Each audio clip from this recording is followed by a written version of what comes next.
Salut, c'est JL Kago. Alors aujourd'hui dans cette vidéo, je vais répondre à une question qui déchaîne les foules depuis vraiment longtemps.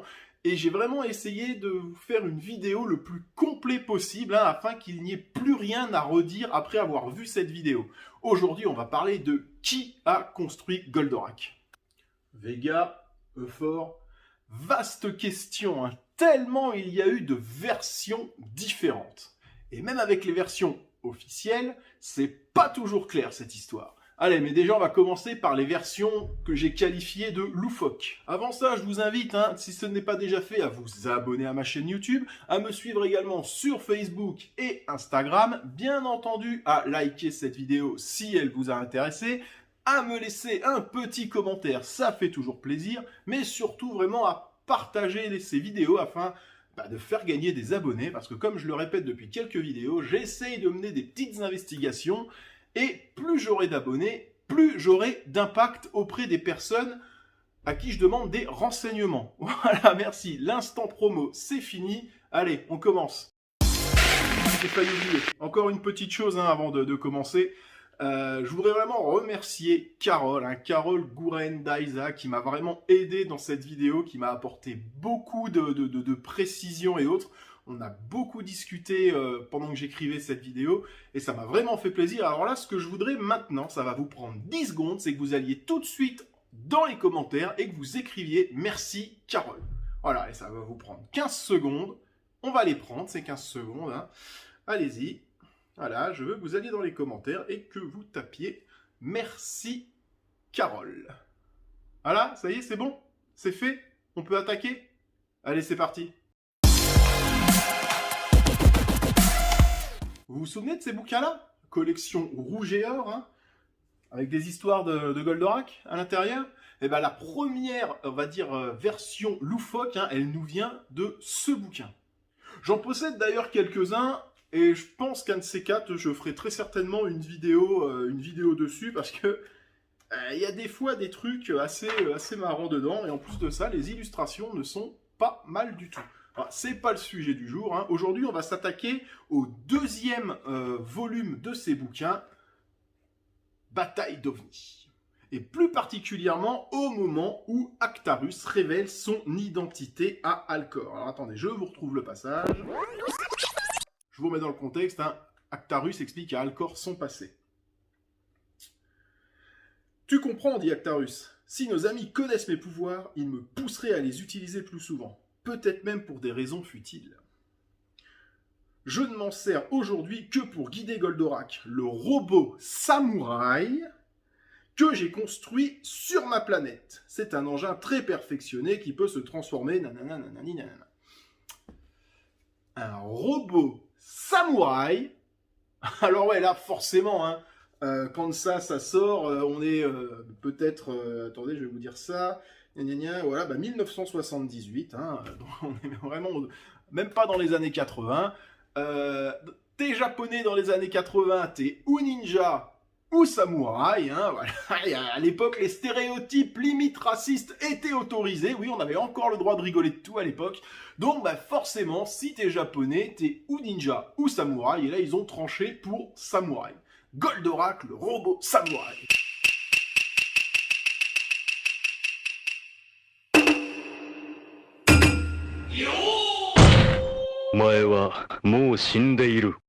Et ce n'est pas le seul truc drôle dans cette histoire, c'est que vous avez déjà tous vu, je pense, des plans de Goldorak. Il y a même dans un épisode, je ne sais plus lequel, où Goldorak va le réparer directement en live. On voit que le mec, il prend tranquille un ascenseur pour descendre à l'intérieur du bras, je crois, de Goldorak pour aller le réparer.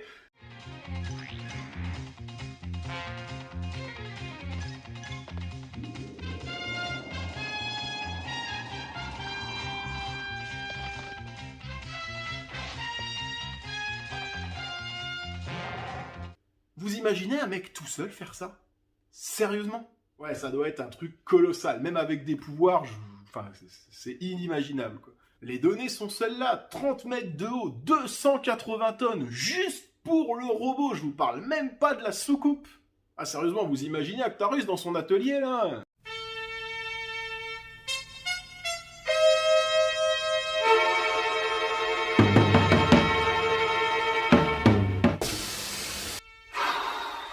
putain, j'en reviendrai jamais à bout de ce fucking robot. Allez, c'est reparti. La deuxième version nous vient donc d'un roman que possède Carole. Elle m'a envoyé quelques pages pour que je me fasse une idée, et honnêtement, j'ai vraiment beaucoup apprécié la lecture de ces pages. Je pense que je vais essayer de l'acheter. Et dans ce roman, on y retrouve un petit peu la même histoire que dans le bouquin que je vous ai montré tout à l'heure, mais vraiment de façon plus romancée. Ici, le peuple de Fort, appelé Fli dans le roman, est un peuple de génie, tout simplement. Voilà, les mecs, ils ont tous plus de 130 de QI. Et ils vivent dans une paix totale. Voilà. Goldorak, dans cette version, est construit par Actarus, qui est lui-même entouré par une équipe de scientifiques sous la supervision du maître des sciences, Sambuk Nui. Nui. Je ne sais pas comment ça se prononce. Ce dernier voulait faire de Goldorak son chef-d'œuvre. Pour cela, il replongea dans les archives de sa planète et mit la main sur un dossier vieux de 6 siècles. Il découvre que ses aïeux ont mené une mission d'exploration à travers la galaxie afin de trouver une planète potentiellement habitable. Je vous le donne en mille, ils sont arrivés sur Terre. Ils se sont posés au pied d'une immense montagne, le mont Fuji, et sont tombés sur des... Je vais vous laisser réfléchir 5 minutes. Japon, 6 siècles auparavant, au pied du mont Fuji, années 80, ils sont tombés sur des putains de samouraïs. Et l'un d'eux, le chef, avait même une armure complètement métallique et un casque avec des cornes. Je cite le livre, et pour ça, je vais lire mon prompteur, qui est juste là, ce sera beaucoup plus simple. Goldorak naquit sur la planète Fli, à des millions d'années-lumière de la Terre, de la rencontre de voyageurs du cosmos et de samouraïs de l'île d'Ondo. Est-ce que c'est pas beau ça, sérieusement? Ce livre est vraiment très très bien écrit.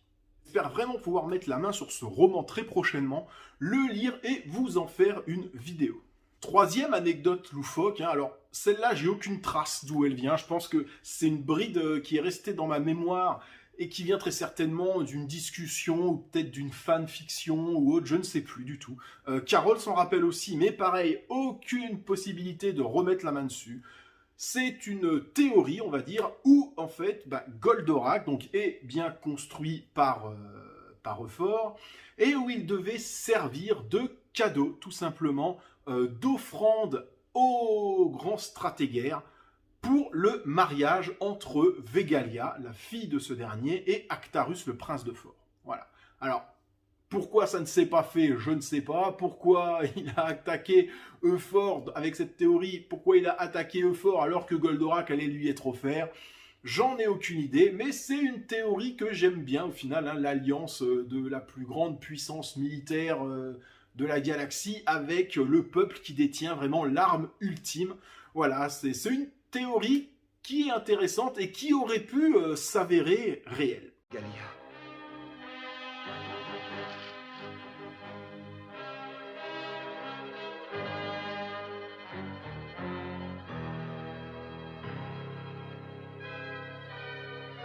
Voilà pour les théories plus ou moins loufoques. Petit aparté, car en montant la vidéo, je me suis rendu compte que dans les 2 livres de l'époque, il était déjà acté que Goldorak avait été construit par Actarus et donc Euphor. Alors que seule la VF était sortie en France, et que dans cette dernière, comme on va le voir, Goldorak a été construit par Vega. Passons maintenant aux choses sérieuses. Beaucoup croient que Goldorak a été fabriqué par Vega. Peut-on leur en vouloir? Non, je pense pas, parce que c'est exactement ce qui est dit dans la version française du dessin animé. Le grand stratégaire, qui avait poussé la technologie jusqu'à une perfection diabolique, avait conçu le prototype d'une effroyable machine de guerre. Il l'avait appelé Goldorak. Mais si on regarde la VOSTFR, donc la version originale sous-titrée français, on s'aperçoit que c'est pas ça du tout au final.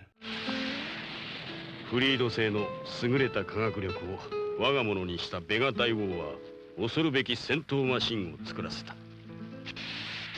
これがグレンダイザーだ。On s'aperçoit que c'est Euphor qui a construit le géant cornu. Seconde aparté.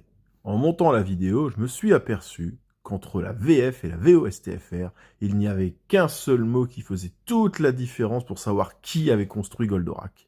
C'est le mot « faire ». Dans la VOSTFR, si les traductions sont bonnes, il est dit que Vega se sert de la technologie d'Euphor pour faire construire Goldorak. Sous-entendu, faire construire par les scientifiques d'Euphor. Là encore, si vous parlez japonais, votre aide sera précieuse.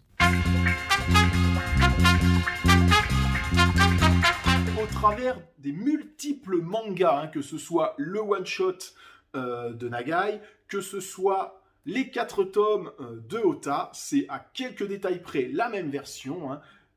Goldorak est construit par Euphor. Même constat dans le manga distribué dans les fascicules Hachette. Là encore, c'est Euphor qui remporte la médaille.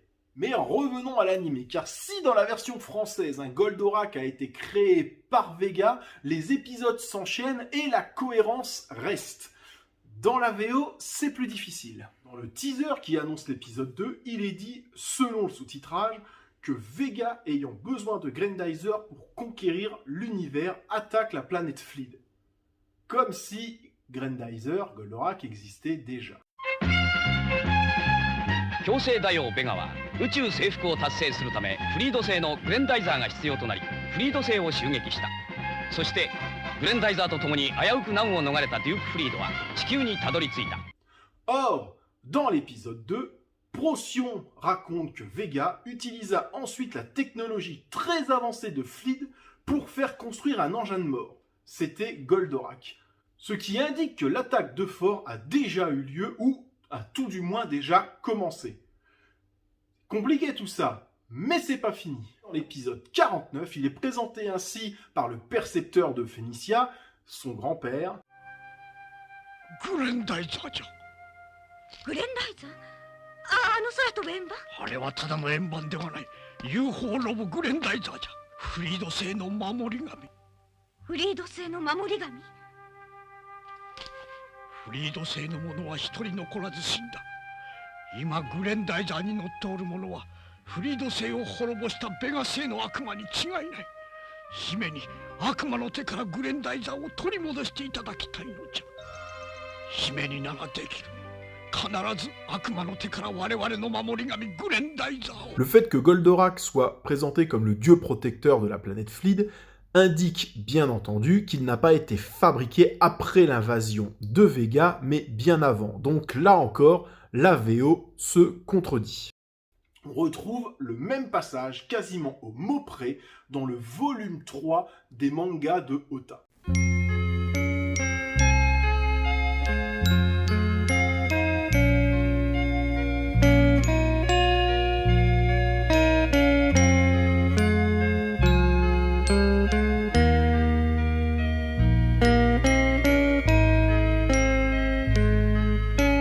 Sacré sac de nœuds cette VO.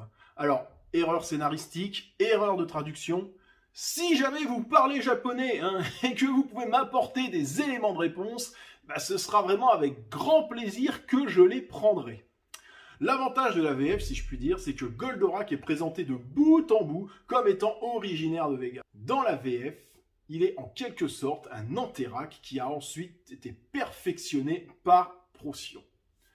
Bon, voilà, écoutez, moi j'ai chopé mal au crâne avec toutes ces explications. J'espère que cette vidéo vous aura plu et que maintenant vous ne direz plus que Goldorak est une invention de Vega. Et si vous entendez quelqu'un le dire, écoutez, je vous conseille de directement lui envoyer le lien de cette vidéo. Voilà. Quant à moi, je vous laisse. Et n'oubliez pas, plus d'abonnés, c'est plus d'impact.